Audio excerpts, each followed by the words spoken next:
काबला गुथन ये गौरा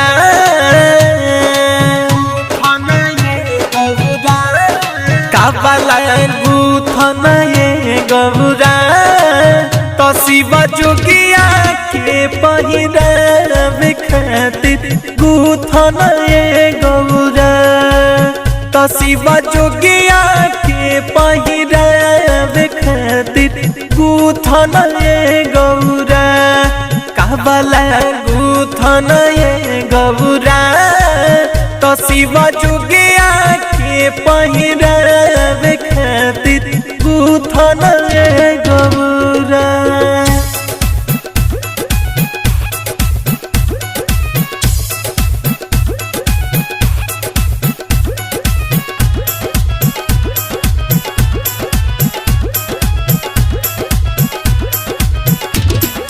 हाँ हाँ काबला के लोरी लोरी भरी हो चंगेलिया झोरिया तू भरी हो धतूर से। हाँ हाँ काबला के लोरी लोरी भरी हो चंगेलिया झोरिया तू भरी हो धतूर से। पहिला तुम्हारी गौरा शिवाजी के पूजी हो पहिला तुम्हारी गौरा शिवाजी के पूजी हो शिव बड़ा मांगी हो जरूर तो गजल गुथन ये गौरा तो शिव जोगिया के पहिरावे खातिर गुथन ये गौरा काबला गुथन ये गौरा तो शिव जोगिया के पहिरावे खातिर गुथन ये गौरा।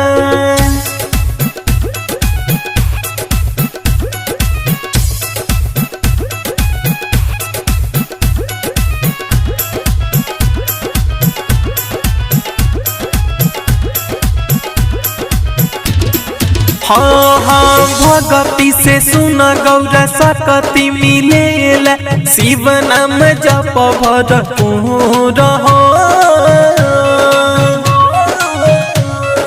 हाँ हाँ राजकुमार ऋषि सुन ये गौरा भगती में रहेला चूर हो।